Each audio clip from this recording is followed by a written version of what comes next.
dan membimbing kegiatan kerja bakti. Adapun juga peran kepala sekolah, di mana menyediakan sarana seperti tong sampah, sapu, mengawasi program kebersihan, dan mengajak seluruh warga sekolah untuk peduli di lingkungan sekitar. Yang kedua ada petugas kebersihan, seperti membersihkan area luar sekolah, membantu pengelolaan sampah harian, dan merawat fasilitas luar ruangan agar tetap berfungsi baik.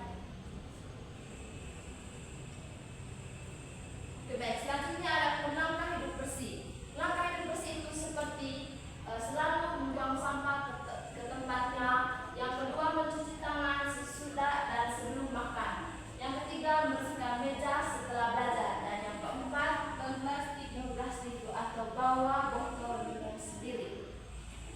Oke, baik anak-anak, apakah semuanya sudah paham? Sudah, Ibu. Nah, jadi di sini Ibu akan memberikan. Oke, baik anak-anak. Anak-anak sudah memahami penjelasan apa yang Ibu sudah jelaskan. Jadi Ibu akan membagikan kalian dalam bentuk kelompok. Jadi satu kelompok 2 orang ya. Ya, Ibu. Ya, ini Diana. Presentasi sebentar ya. Ya, Ibu. Waktu 5 menit untuk mengerjakannya. Ya, Ibu. Kalau ada yang tidak mengerti silakan kasih tahu Ibu ya. Ya, Ibu. Ya, Ibu.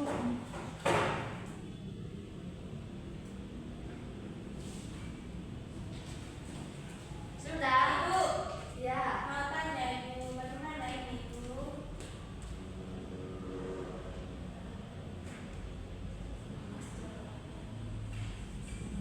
Ibu, mau tanya, Ibu, nomor 5, Ibu.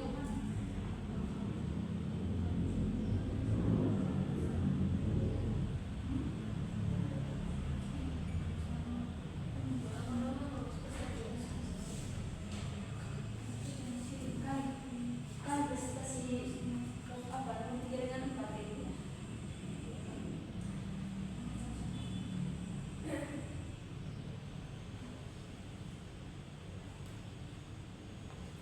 Sudah? Sudah Ibu? Belum Sedikit Ibu? lagi, Ibu. Oke, kita lihat dulu ya anak-anak. Ya, Ibu. Kerja sudah. Ya, Ibu. Sudah, Ibu. Belum Ibu? Oke, tunggu teman yang belum ya. Enggak sudah.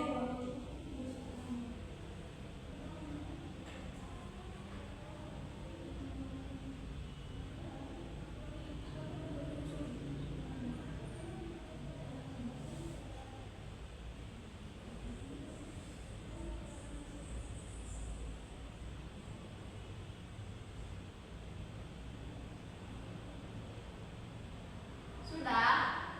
Tinggal sedikit lagi, sedikit, Ibu. Sudah, lagi punya, Ibu. Sudah Ibu? Oke, jadi siapa yang mau presentasi duluan? Kami, Ibu, kelompok 1 tadi. Oke, silakan masuk ke depan ya. Ya, Ibu.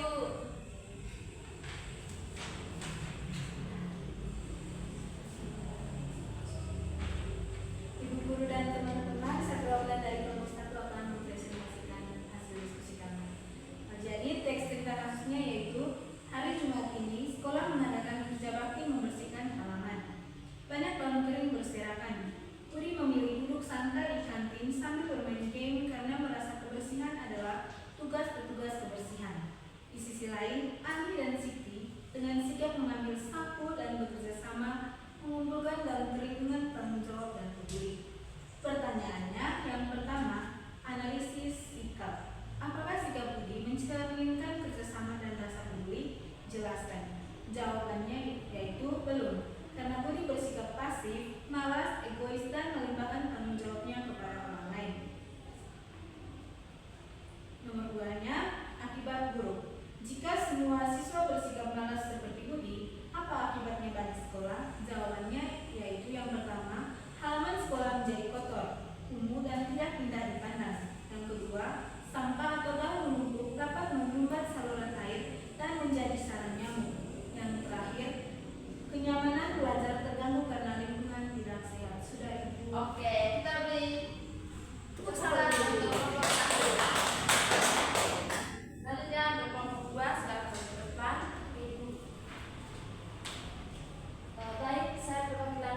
kelompok 2 ingin mempresentasi.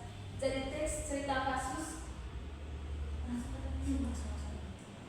Jadi soal yang ketiga itu manfaat kerjasama. Apakah manfaat nyata dari tindakan gotong royong Ani dan Siti? Jawabannya sehat. Yang pertama sehat, lingkungan bebas kuman dan mencegah timbulnya penyakit. Yang kedua nyaman, yaitu suasana belajar menjadi tenang, fokus, dan kondusif.